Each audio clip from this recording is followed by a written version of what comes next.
क्या आप भी बाकियों की तरह परेशान हैं कि SBI PO प्रीलिम्स किस तरीके से दें? So I'll tell you the detailed strategy for SBI PO Prelims 2025.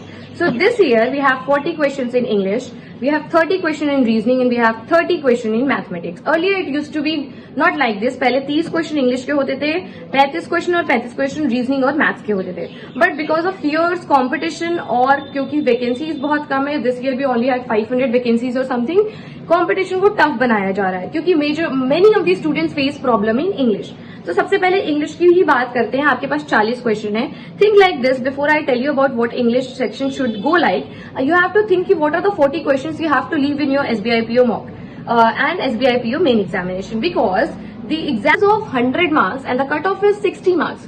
You have the privilege to leave 40 questions in your hand. Now let's talk about what should be your proper approach for reasoning, English and mathematics.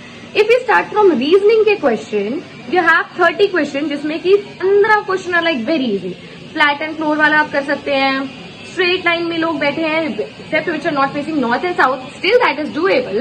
But अगर नहीं देख रहे हैं north and south, everybody is watching at the same direction, you can solve it very easily in 3 to 4 minutes. Again, you have two questions. One is of jumbled words or maybe even and odd number. Again, one question is of reverse alphabets and forward alphabet. That is easy.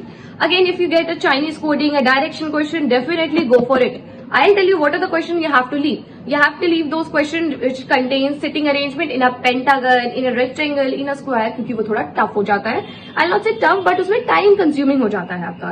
Second, you can leave the question जिसमें कि आपको एक base year दे देता है. Suppose 2025 is a base year and many people are born in 1982, 1981, 89, 90. वो थोड़ा सा cumbersome हो जाता है. पहले आप ईयर निकालोगे उनका, फिर वो दे देगा कि P is 10 years older than Q. फिर आप मल्टीपल पॉसिबिलिटीज बैठाओगे. Although that is easy to solve, but it takes time. I'll recommend you to leave it instantly.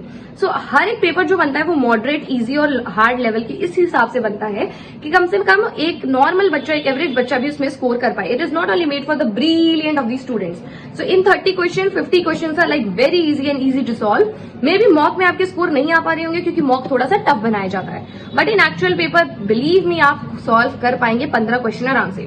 Again अब आपका आखिरी का 5-6 मिनट में आपको सोचना होगा कि which is the one question that I can take so that मेरा 20 से 21 नंबर तो निकल जाए यहाँ से.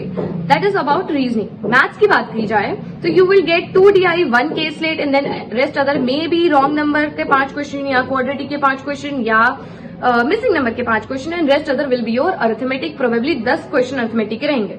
If you start with the DI, पहली 5 मिनट में पहली DI के 3 क्वेश्चन खत्म. अगले 5 मिनट में दैट इज अब 10 मिनट में फिर से दूसरी DI, 3 क्वेश्चन से 4 क्वेश्चन खत्म. एवरेज लेके चले 6 question in 10 minute over. Now if you are very good in wrong number तभी उठाइए, वरना रॉन्ग नंबर उठाने की कोई जरूरत नहीं है. Go for the arithmetic part. Arithmetic में you would easily be able to solve at least 6 to 7 question in 7 minutes to 8 minutes. You still have 2 minutes left and you are still done with 14 to 15 question till now. अगले 2 minute में आप वापस से DI पे जाइए जो DI आपने proper solve की थी और उसको साफ सुथरा रखिएगा. उस पेज को ज्यादा गंदगी मत मचाइए. वहां से आप 2 क्वेश्चन निकालिए. आपके 16 से 17 क्वेश्चन मैथ्स में निकल जाएंगे बहुत आसान से. अब बात करते हैं इंग्लिश के सेक्शन की. इंग्लिश में 40 नंबर का पेपर आता है. IELTS से 25 आप 100% एक्यूरेसी से अटेंड करिए. बाकी के 10 question should be on 60 to 70% accuracy rate. Last आप 5 से 6 क्वेश्चन छोड़ दीजिए. जिन वर्ड्स की मीनिंग नहीं पता है, नाउन नहीं पता, मीनिंग नहीं पता, छोड़ दीजिए उनको. Don't go for solving those question क्योंकि इंग्लिश में गलत होने के चांसेस बहुत ज्यादा होते हैं. सो इंग्लिश में आपको उठाना है, पैराजम्बल्स नहीं उठाना है. आपको उठाना क्या है, आपको अगर कॉम्प्रीहेंशन में आप इजी है, मतलब अगर आप रीडिंग हैबिट अच्छी है. I had one of my friend जिनका reading habit is a good, so वो कॉम्प्रीहेंशन में अच्छा सॉल्व कर लेते हैं, 1 मार्कर में नहीं करवाते हैं. So if you are someone जो कॉम्प्रीहेंशन उठाएगा, 10 मिनट में 2 कॉम्प्रीहेंशन आएंगे आपके, 10 मिनट में आपके निकल जाएंगे 10 क्वेश्चन. फिर अगले आपके 10 मिनट जो बच रहे हैं उसमें you have to go for 1 marker question जो 30 से 40 सेकंड में निकालना होगा. सबसे पहले आप उठाइए match the following after a comprehension part. 2 से 3 मिनट में आपके 4-5 क्वेश्चन निकल जाएंगे. Again you will have word swap वाला क्वेश्चन, 5 क्वेश्चन रहेंगे, निकल जाएंगे. Parajumbles I will not recommend to start. I will not recommend you to do close test in the starting. I will not recommend you to go for those words वाले question जिसके 3 different meanings निकलते हैं. What I'll recommend is match the following, word swap, comprehension, and then this few types of question. Error detection you can do if it is easy, if it is hard leave it instantly. So out of 40 question I am taking a guess कि आप 30 question तो करके ही आएंगे जिसमें आपका 20 से 22 question would be short. Rest 7-8 question आपका ठीक ठीक से 60% 50% एक्यूरेसी से रहेगा. लेट मी सेक्शन अगर आपको और भी इससे रिलेटेड कोई वीडियो चाहिए. I am a person who has qualified multiple prelims in the last year. So I think I would be able to answer most of your questions, and do like, share and subscribe my channel. Thank you so much.